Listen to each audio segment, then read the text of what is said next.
Today's podcast of Hellbent for Horror is brought to you by Audible.com. Get a free audiobook download and a 30-day free trial at audibletrial.com/Hellbent for Horror. Audible has over 180,000 titles to choose from for your iPhone, Android, Kindle, or MP3 player.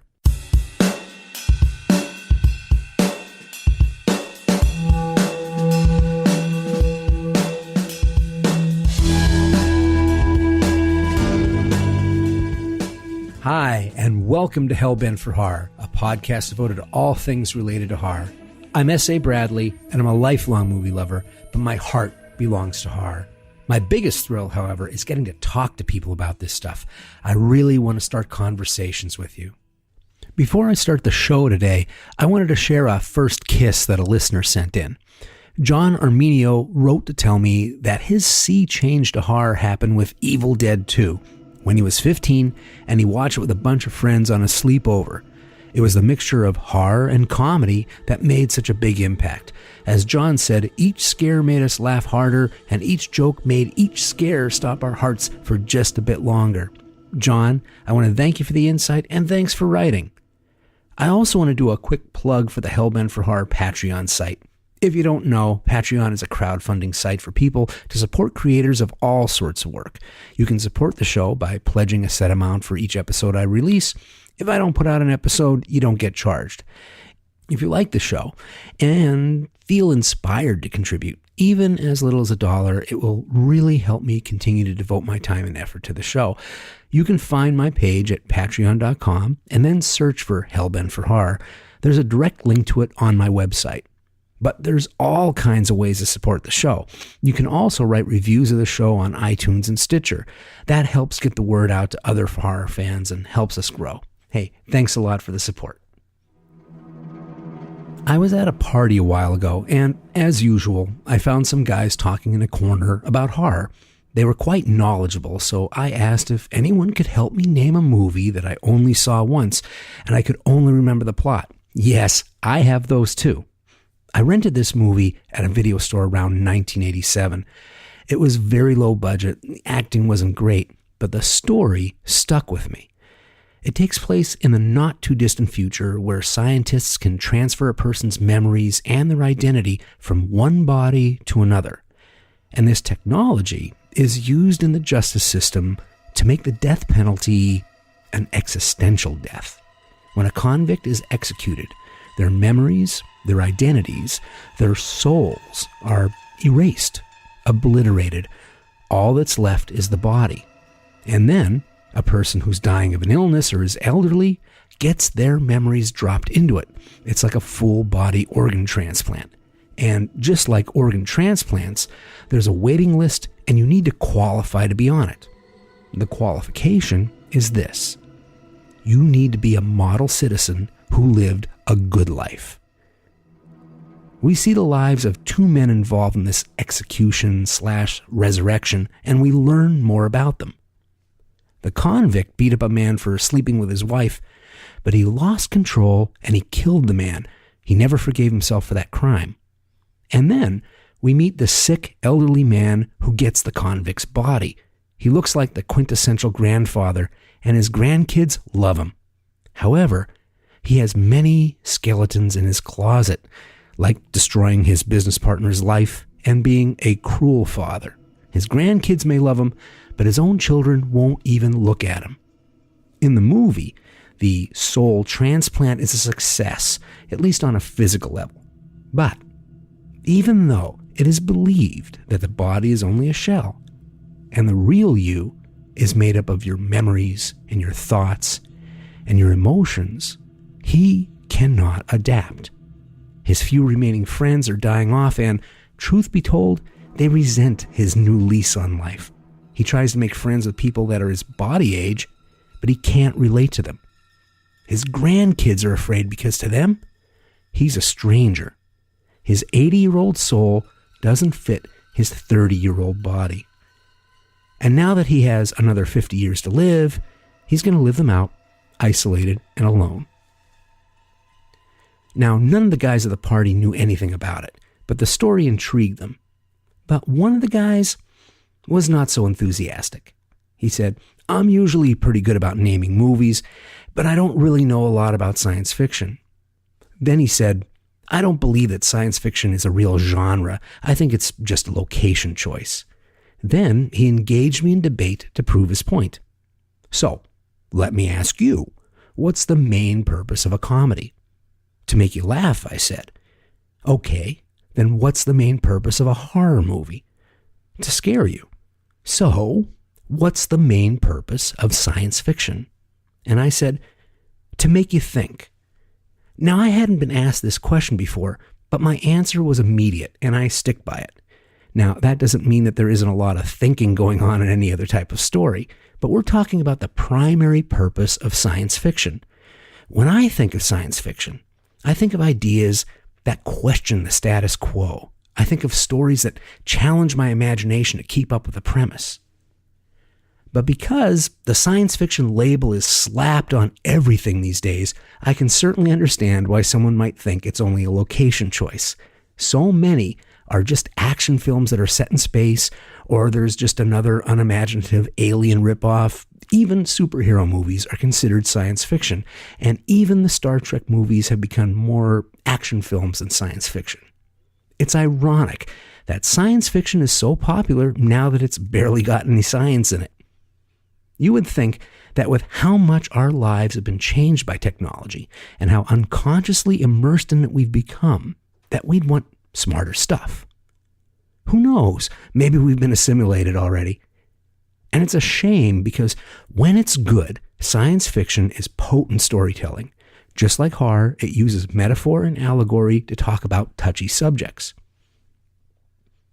I never really understood the disdain that horror fans have for science fiction and vice versa, because horror and science fiction have been conjoined twins since the beginning. Back in the 1970s, almost all conventions were billed as sci-fi, horror, fantasy. Horror and sci-fi even shared the Saturn Award until the Bram Stoker Award came along in 1987. And I think some of the animosity between fans of these two genres comes from being like two brothers that had to share the same bedroom growing up. They're resentful that they shared the same cramped spot and had to fight for attention. But the reality is that even though they are both very distinctive styles, they mix together really well. Some of the best and most influential horror stories ever made are science fiction hybrids. It all starts with Mary Shelley's Frankenstein. It is as much a science fiction story as it is a horror story. Now, there had been horror stories about man creating man-like monsters before. There was The Golem, where a rabbi brings a clay statue to life with magic. And magic was the stand-in for forbidden knowledge in all these types of stories. Magic was purely supernatural, the purview of the gods.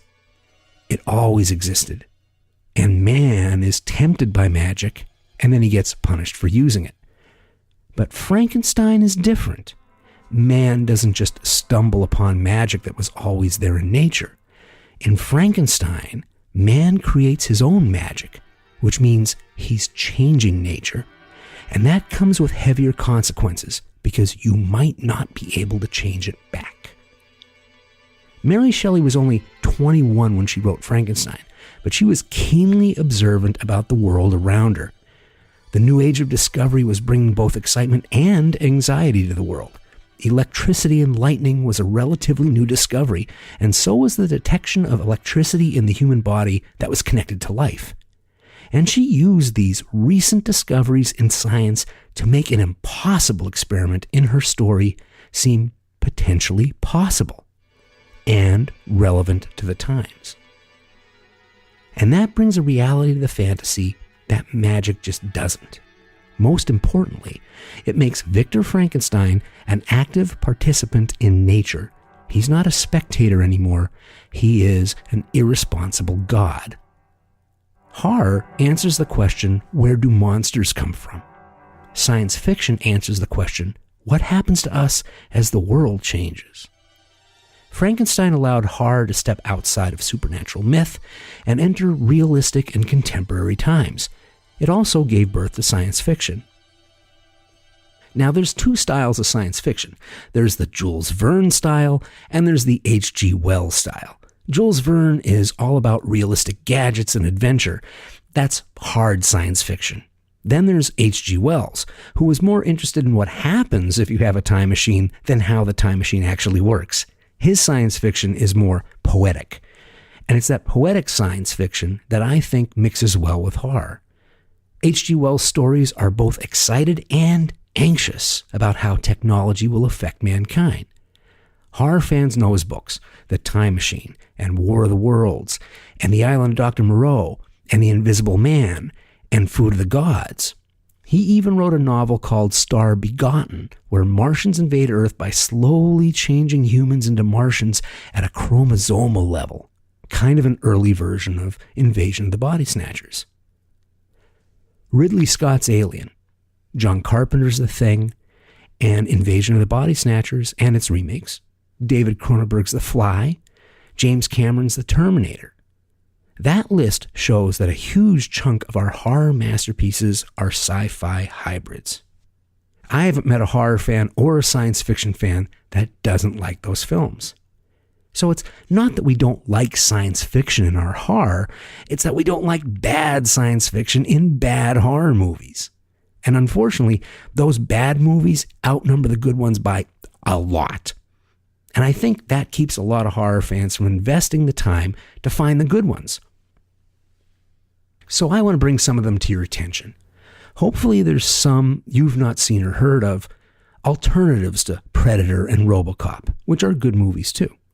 Science fiction doesn't only happen in outer space, and these movies show the diversity of horror/sci-fi hybrids and the ingenuity of their stories to keep your imagination racing, even on low budgets, is one of the things that I really like. Now, I live in the Bay Area of Northern California. There's an unusually high percentage of computer geniuses, Nobel Prize winners, astronauts, and Olympians living here. There's also an unusually high percentage of hippies, psychics, and New Age gurus living here. It is not unusual to hear someone who is having a bad day say, well, I guess Mercury is in retrograde. Both the guys working at NASA and the neo-pagans take the celestial bodies in the sky and their impact on us very seriously. And the ultra-low budget but very well-acted movie Coherence is set in a quiet neighborhood in Berkeley over the course of one evening. It involves a group of friends who are having a dinner party, and it happens that there is a rare comet crossing the hemisphere that night. Now, I must be very careful talking about Coherence, because the less you know about it going in, the better the experience is. This is a movie that relies on slow revelations and visual puzzles and surprise to build a sense of dread.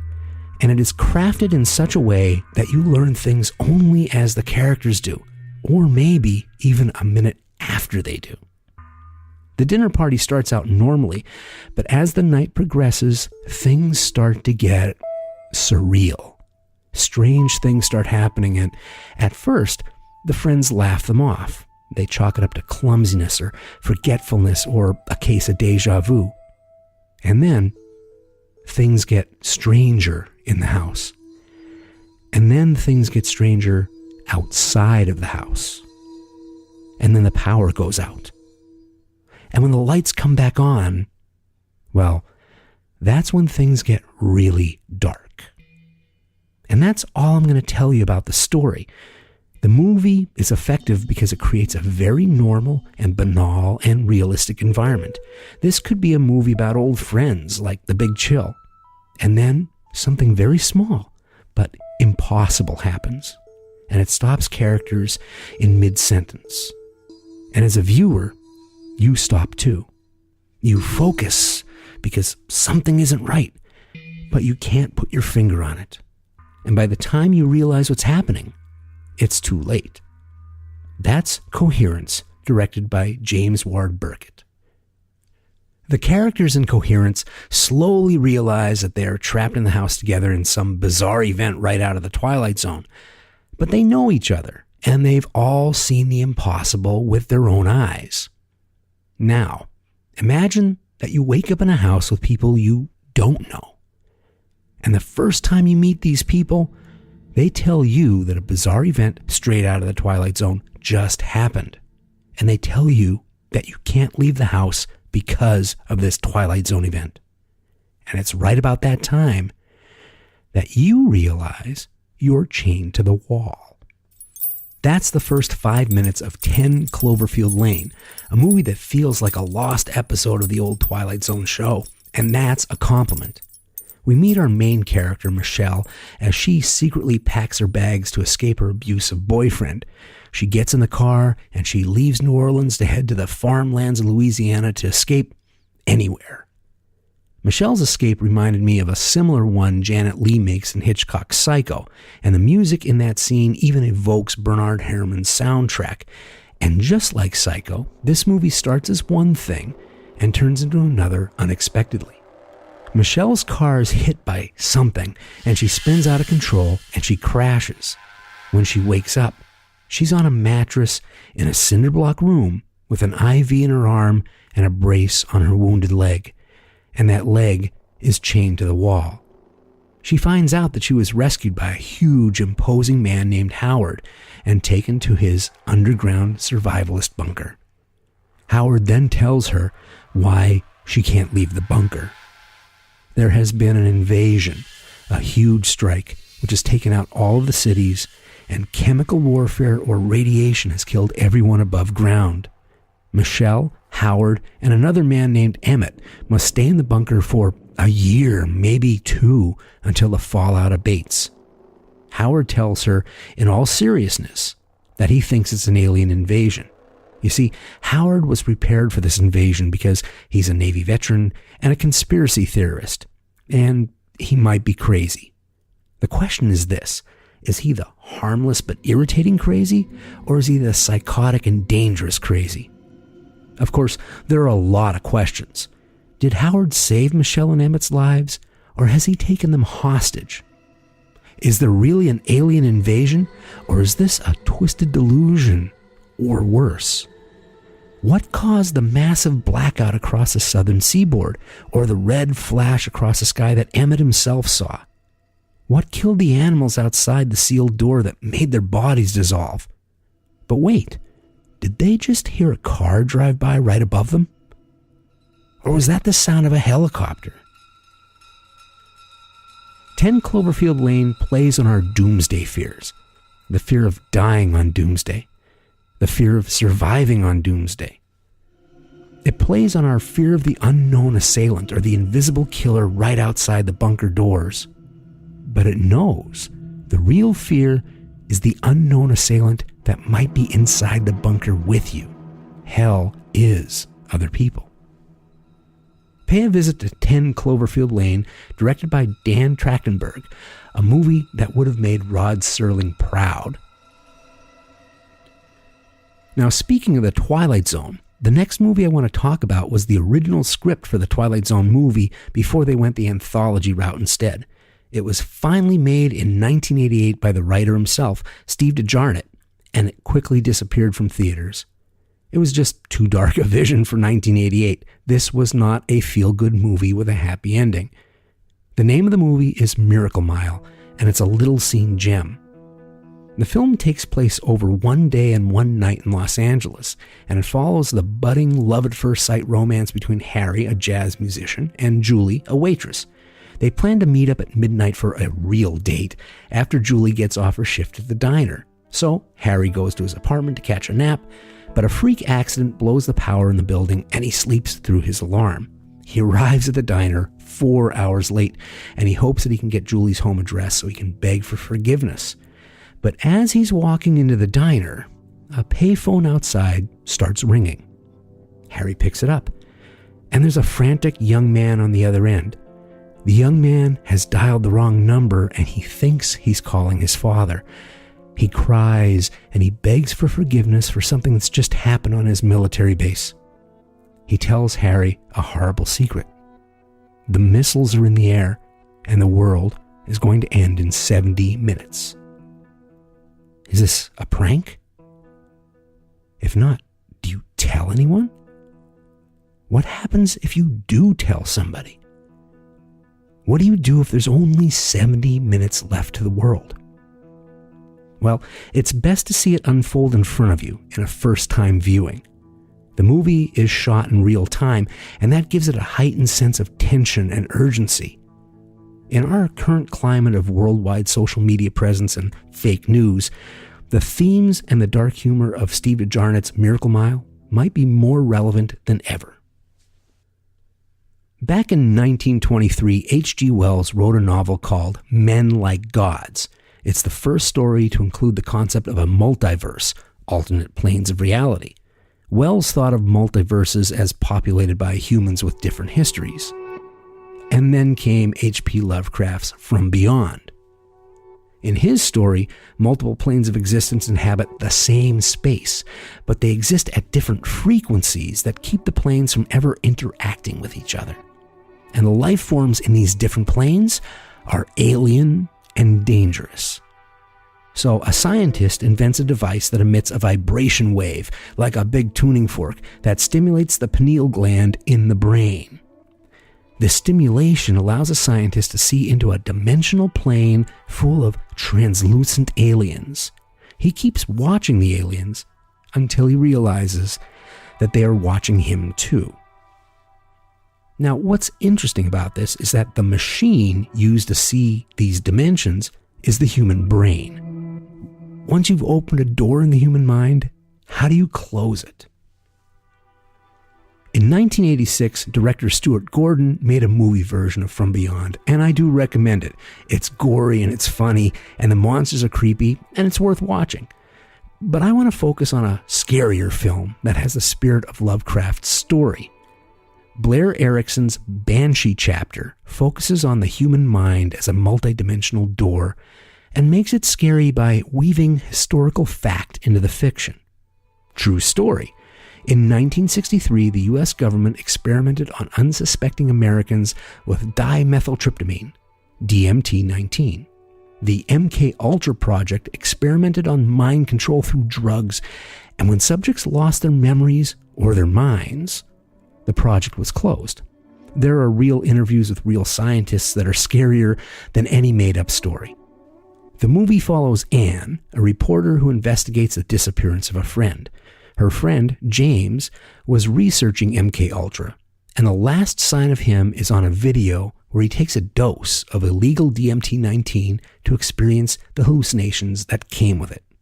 The video shows James going from joking with his cameraman to agitated, to terrified that a figure is after him that wants to wear him.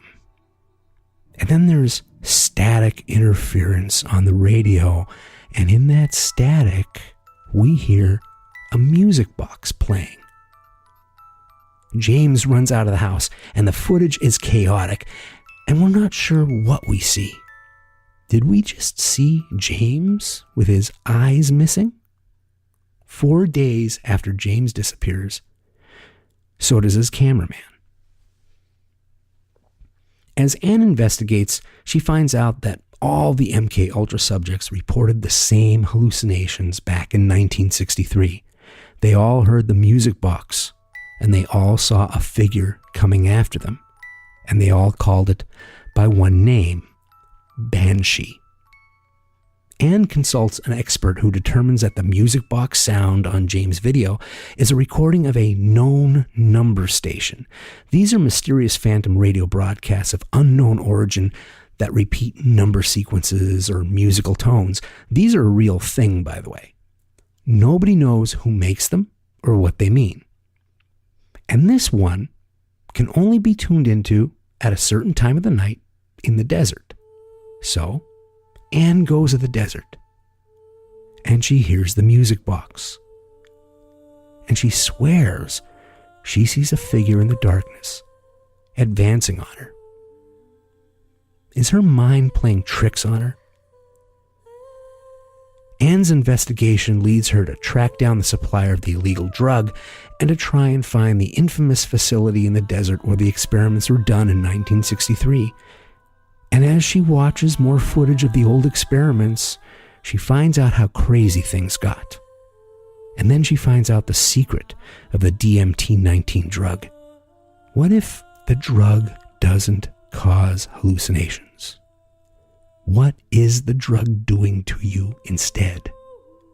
And while she's trying to find out, Anne starts hearing the music box on the radio and on the phone. And Banshee chapter effectively uses real history to tweak our paranoia about Big Brother, but it also tweaks our anxiety about how little we know about the human brain. If drugs open the doors of perception, what keeps something you don't want from walking through? That's Banshee chapter, directed by Blair Erickson. Another movie that examines the unknown power of the mind is Ken Russell's Altered States. If you've never seen any movies by the mad genius Ken Russell, this is a good place to start because it's one of his more mainstream movies. Mainstream for Ken Russell, that is. Altered States is easily one of the most outlandish and daring and experimental Hollywood films ever made. The story follows Edward Jessup, a professor who specializes in abnormal psychology, and he's doing a study on schizophrenia. He believes that the human brain contains many states of consciousness that are just as real as our waking state is. Jessup starts doing experiments in sensory deprivation with a flotation tank. He meditates and tries to recall any visions he has while his partners monitor him. And this being a Ken Russell film, his visions are pretty naughty. And these are the tame ones, by the way. Well, Jessup isn't getting the results he wants, so he travels to Mexico to be in a sacred ritual, where he takes peyote, mixed with human blood. And the hallucinations Jessup has in this ritual is where you might turn this movie off. This is vintage Ken Russell, circa 1980. If you make it through, though, here's a little bit more. Jessup feels he had a breakthrough, so he smuggles some of the peyote blood mixture back with him so he can double down on the dosage while he's in the deprivation tank. While Jessup is in the tank, he hallucinates that he's a pre-human ape man that kills some prey. And when he emerges from the tank, he's got blood all over his mouth and he can't speak. He believes he physically changed while he was in the tank, and now he's returning to his waking state human form. X-rays show that at that moment, his bone structure resembled a gorilla. So, what does Jessup do when he finds out this terrifying news? He doubles down again. Altered States is a wild head trip story, but it is also strangely beautiful. It includes amazing special effects makeup by the legendary Dick Smith that make the last half hour of the movie unforgettable. If you want sensory overload from a movie about sensory deprivation, watch Altered States. A middle-aged man named Hector and his wife Clara retire to the Spanish countryside. They are renovating their house, and Hector relaxes in a chair in his large backyard. It's a good day. And then, while he scans the nearby woods with binoculars, he sees a woman in there. She doesn't see him, and she starts taking off her top. Now it's a really good day. Later, Hector's wife goes to town to shop, so he decides to investigate in the woods. He does not expect what he finds. The woman is still in the woods, naked and unconscious. When he goes to check if she's okay, someone appears out of nowhere and stabs him in the arm with a pair of scissors. Suddenly, not such a good day. He runs and hides behind a tree, but his assailant, a man in a black raincoat with stained bandages all over his face, seems to know exactly where he is. This man doesn't attack. He seems to be toying with him, or forcing him to run in a certain direction. Of course, that's exactly what the bandaged man is doing. Little does Hector know, his assailant knows everything Hector is going to do today, and so does another person whom he hasn't met yet. And soon, Hector will also know everything he's going to do in the future too. And no matter what he tries to do, he cannot stop any of it from happening.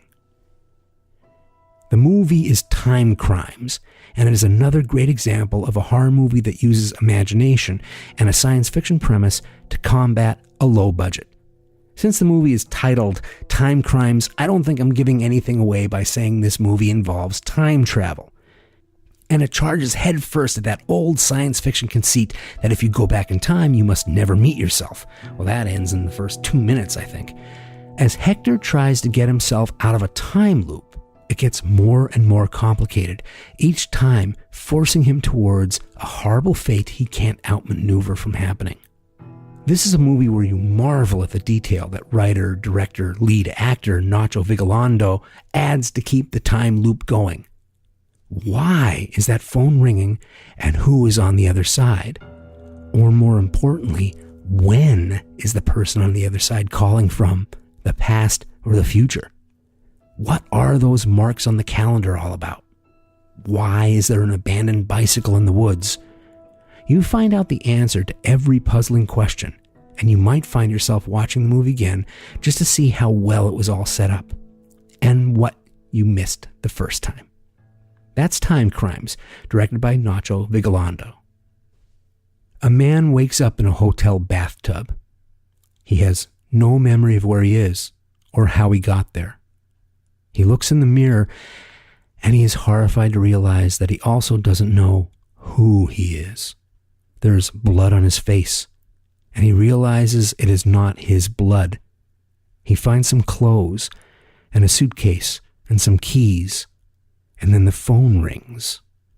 And a voice on the phone says, "I'm a doctor, and I know you can't remember who you are. There was an accident, and I can help you, but you need to leave the room now because there are people coming up to the room to get you. You must leave." And it is only then that he sees the dead, naked body of a woman beside the bed. She has dozens of spirals cut deep into her body with a knife, and the weapon is on the floor.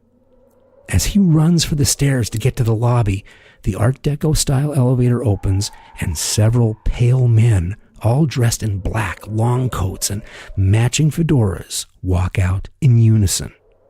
When our amnesiac reaches the hotel lobby, he finds everyone there, including the night manager, fast asleep. When he runs out onto the street, it is full of vintage autos from the 30s and the 40s, and they are all stopped. And everyone behind the wheels of these cars are fast asleep. The only people awake are this man and these pale figures dressed in black that seem to just appear out of the shadows. The amnesiac is sure he's trapped in a nightmare, but this isn't a nightmare. It's an experiment. The movie is Dark City, directed by Alex Proyas. The sun never rises in the Dark City, and the roads lead to nowhere. People remember vacation spots, but they can't remember how to get there. They can feel the emotional memories of their childhoods, but when they try to focus on specifics, it gets fuzzy. Their memories aren't what they used to be. Literally. Yesterday, they were somebody else. And that includes our amnesiac. We have no idea what he was yesterday, but today, he's a serial killer. All of this is an experiment run by an alien race to find out what makes human beings individuals. Is it memory? Is it emotion? Even if you change the story and the memories of somebody, can you change the soul? Now, Dark City came out a year before the much more popular The Matrix, which has a lot of similarities. Both movies are about fighting to keep your identity, to maintain individuality against a cold, technical world. But as the years go by, I prefer Dark City. It's just a more honest film. The problem with The Matrix is that the whole idea is that The Matrix is a lie, and that your individuality is a simulation just to keep you a happy battery for the machine.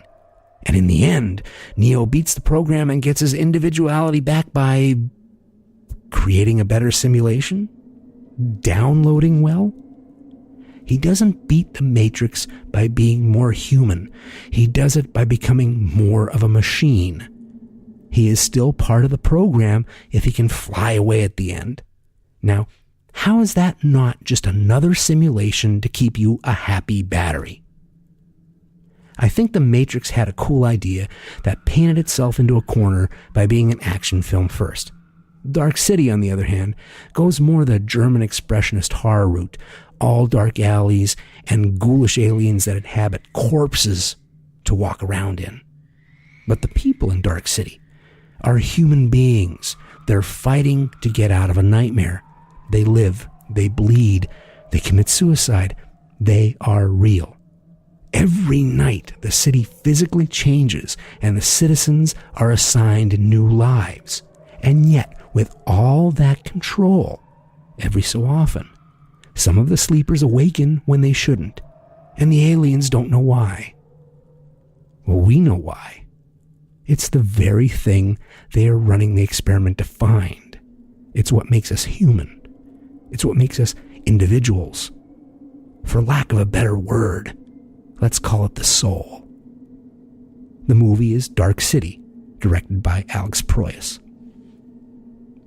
I hope I interested you enough to search out some of these movies. I know there's sci-fi horror hybrids I didn't mention, and if you have a passion for one that I didn't bring up, drop me a line and tell me all about it. I'm always looking for something new to watch. And if you know the name of the movie that I spoke of at the beginning, let me know. I've been looking for 30 years now. Who knows? Maybe it doesn't exist. Maybe I'm in a simulation. And thanks for listening to my show. I'd love to hear back from you. You can email me directly at scott@hellbentforhorror.com. And I've also updated my Hellbent for Horror website, hellbentforhorror.com. You can download every episode directly from there, read any newsletters, and you can go to any of my social websites and emails all from the homepage. You can IM me on my Facebook page at facebook.com/hellbentforhorror, and you can find me on Twitter at hellbenthorror. A lot of the great conversations I have with fans happens on Twitter at hellbenthorror. Now, for you, the listeners of Hellbent for Horror, Audible is offering a free audiobook download with a free 30-day trial to give you the opportunity to check out their service. To download your free audiobook today, go to audibletrial.com/Hellbent for Horror. If you like the show and you're curious about audiobooks, sign up for the service through Hellbent for Horror. It helps make this podcast sustainable for me. I thank you in advance. And thank you for listening, folks. Hellbent for Horror was written and broadcast by me, S.A. Bradley, and produced by me and Lisa Gorski. You can now subscribe to the Hellbent for Horror podcast on iTunes, Google Play, Player FM, and Stitcher. And if you like the show, please consider writing a review on iTunes or Stitcher or Google Play. It really helps. Till next time, stay hellbent.